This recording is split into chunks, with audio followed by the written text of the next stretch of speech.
विद्यार्थीओ धोरण 10 प्रकरण 1 लेक्चर 9 આપણે આગળ લેક્ચર 8 માં સ્વાધ્યાય 1.4 ના પ્રશ્ન 1 ની આપેલી રકમો ના શાંત નિરૂપણ મળે કે ન મળે તેની વાત કરી। અહીં પ્રશ્ન 2 માં આજે આપણે જોવાનું છે કે પ્રશ્ન 1 માંની જે રકમોના શાંત નિરૂપણ મળતા હતા તો એ શાંત નિરૂપણ આપણે મેળવીને બતાવવાના છે। તો ક્વેશ્ચન 1 ની પહેલી જે રકમ હતી पहली बीजी चौथी छठी અને आठमी અને नवमी જે રકમો હતી જેના શાંત નિરૂપણ આપણને મળી છે તો આપણે મેળવીશું। જેમાં પહેલી રકમ છે 13/3125 જેનું શાંત દશાંશ નિરૂપણ મેળવવા માટે સૌથી પહેલાં આપણે એના છેદનું અવયવીકરણ કરીશું। છેદમાં 5ની 5 ઘાત છે તો આપણે અંશ અને છેદમાં 2ની 5 ઘાત ગુણીશું। અંશમાં પણ 2ની 5 ઘાત ગુણીશું અને છેદમાં પણ ગુણીશું। આવું કરવાથી આવો કરવાનો અર્થ શું છે કે જેથી છેદમાં 5 અને 2 બંને અવયવોની સમાન ઘાત થવી જોઈએ અને 5ની ઘાત 5 છે માટે બીજી 2ની પણ 5 ઘાત ગુણી દઈએ તો છેદમાં 5 અને 2 સમાન ઘાતવાળા આપણને મળશે, જેના કારણે છેદમાં 5 ગુણ્યા 2ના કૌંસની 5 ઘાત લખી શકાશે અને 5 ગુણ્યા 2 એટલે 5 ગુણ્યા 2 નો અર્થ થાય છે 10 એટલે છેદમાં 10ની 5 ઘાત થઈ કહેવાશે। એટલે 416 છેદમાં 10ની 5 ઘાત થઈ અને 10ની 5 ઘાતનું મૂલ્ય 1 લાખ થશે। એટલે 416 છેદમાં 1 લાખ થયા અને જેને દશાંશ સ્વરૂપમાં છેદમાં રહેલા 1 લાખના બદલે અંશમાં જો દશાંશ ચિહ્ન મૂકીએ તો છેદમાં 5 શૂન્ય છે એટલે અંશમાં દશાંશ ચિહ્ન એવી રીતે મુકાય કે જેથી દશાંશ ચિહ્ન પછી ટોટલ 5 અંક લખી શકાય, જેમાં 0.00416 લખાશે। દશાંશ ચિહ્ન પછી 5 અંક રાખવાના છે, જેમાં 3 અંક તો અંશમાં ઓલરેડી છે જ પણ વધારાના 2 અંક તરીકે બીજા 2 0 લખાશે। એટલે અહીં મળ્યું આપણને 13/3125નું શાંત દશાંશ નિરૂપણ। એ જ પ્રમાણે આપણે બીજી રકમ જોઈએ જેના માટે 17/8નું શાંત દશાંશ નિરૂપણ લખવા માટે એના છેદના અવયવીકરણ પાડતા 17ના છેદમાં આપણને 2ની 3 ઘાત મળે છે। હવે નિયમ પ્રમાણે છેદમાં જેટલી 2ની ઘાત છે એટલી જ 5ની પણ ઘાત હોવી જોઈએ, માટે આપણે 5ની 3 ઘાત અંશ અને છેદમાં ગુણીશું, જેથી નેક્સ્ટ પદ થશે 17 ગુણ્યા 125 છેદમાં 2 ગુણ્યા 5નો ઘન અને 2 ગુણ્યા 5ના કૌંસનો ઘન એટલે 2 પંચા 10નો ઘન કહેવાશે।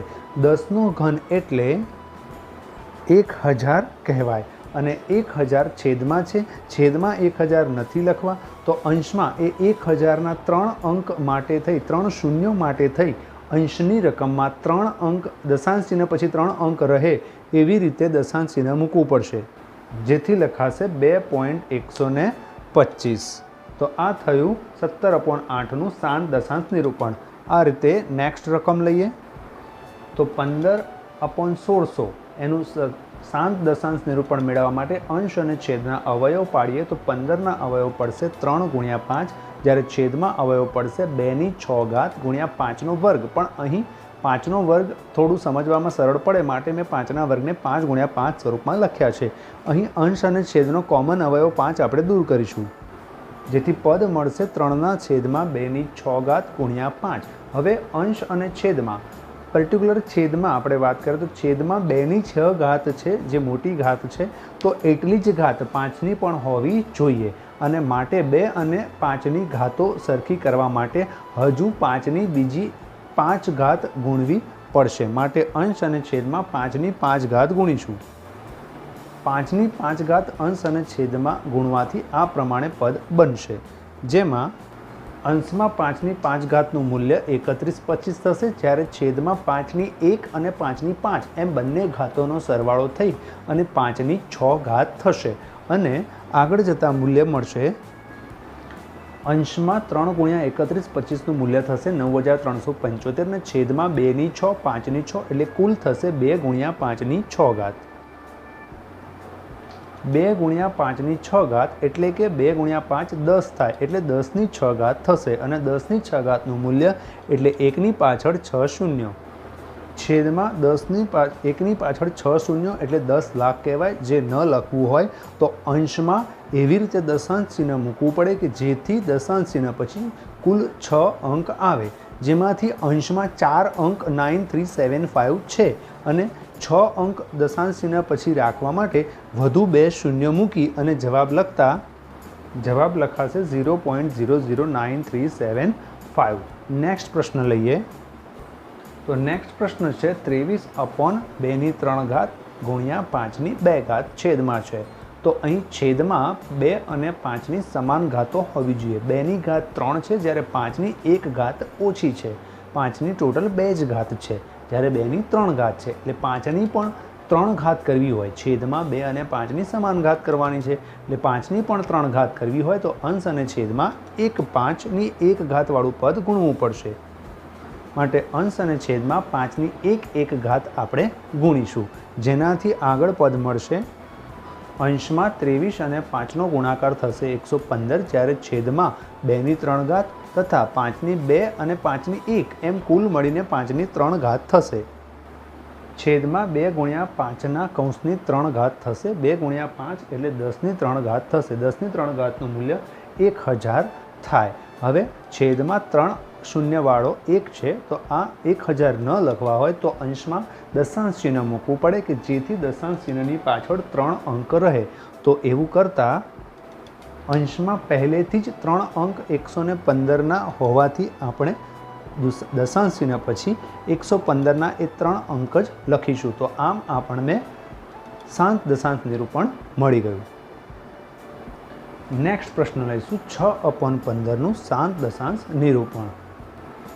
તો અંશમાં રહેલા 6 અને 15માં કોમન અવયવ 3 હોવાથી આપણે અંશ અને છેદના અલગ અલગ અવયવ દર્શાવીશું. અંશના 6ના અવયવ 2 ગુણ્યા 3 થશે તથા છેદમાં 15ના અવયવ 3 ગુણ્યા 5 થશે. અંશના અને છેદના અવયવમાંથી કોમન અવયવ 3 દૂર થતાં આપણને મૂલ્ય મળશે 2/5.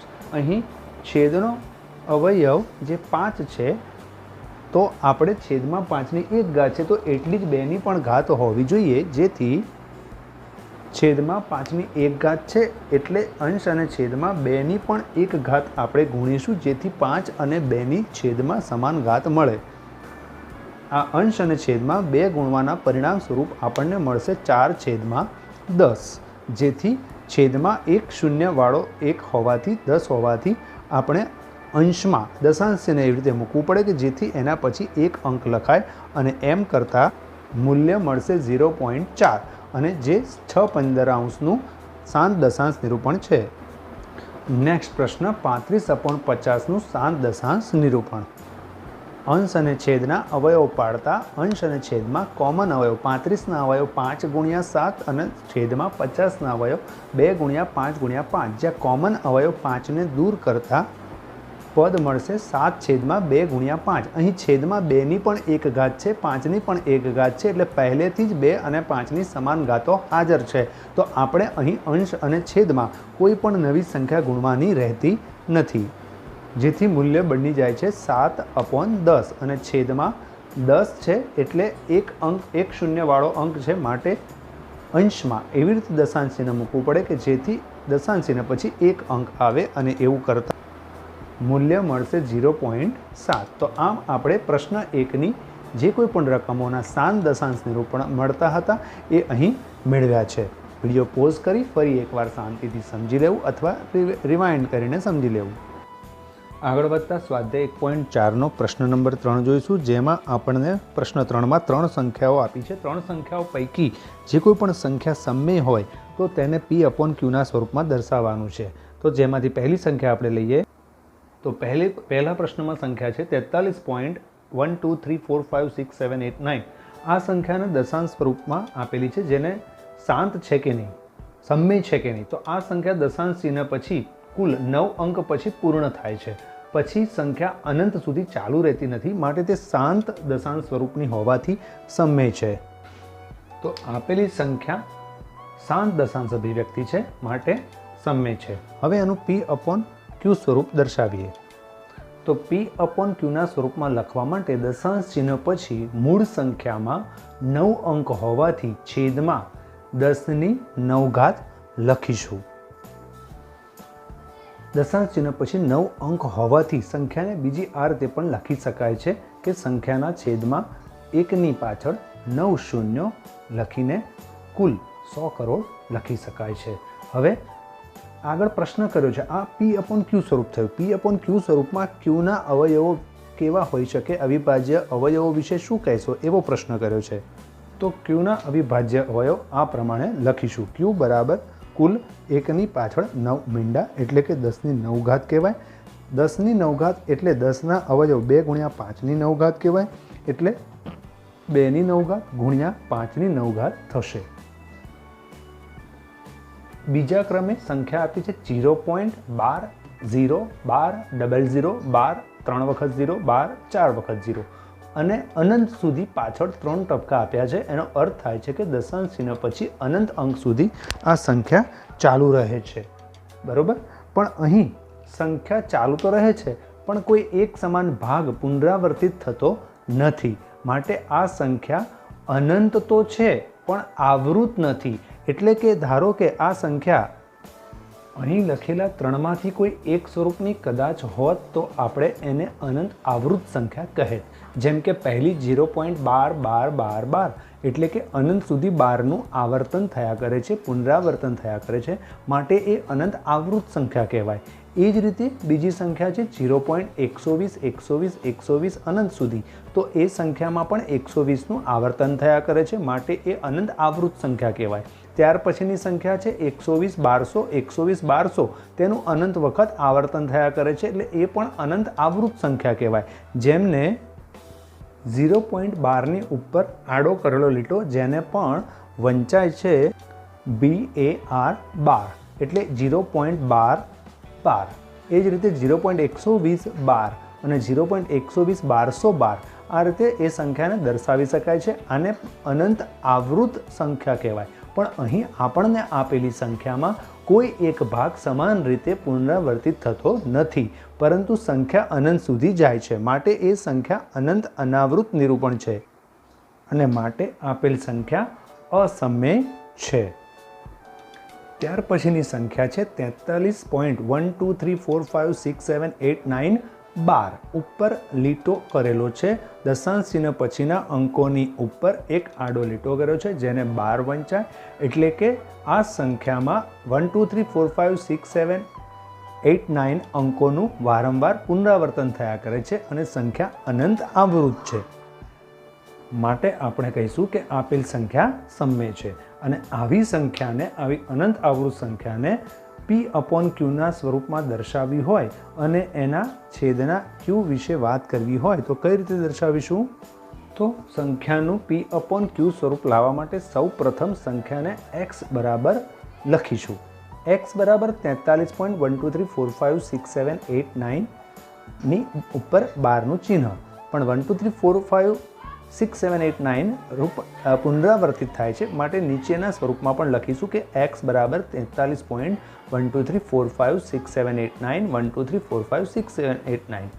આ સંખ્યાને આપણે આ સંખ્યામાં બંને બાજુ આપણે 1ની પાછળ 9 શૂન્ય વાળો એકડો એટલે કે 100 કરોડ ગુણીશું.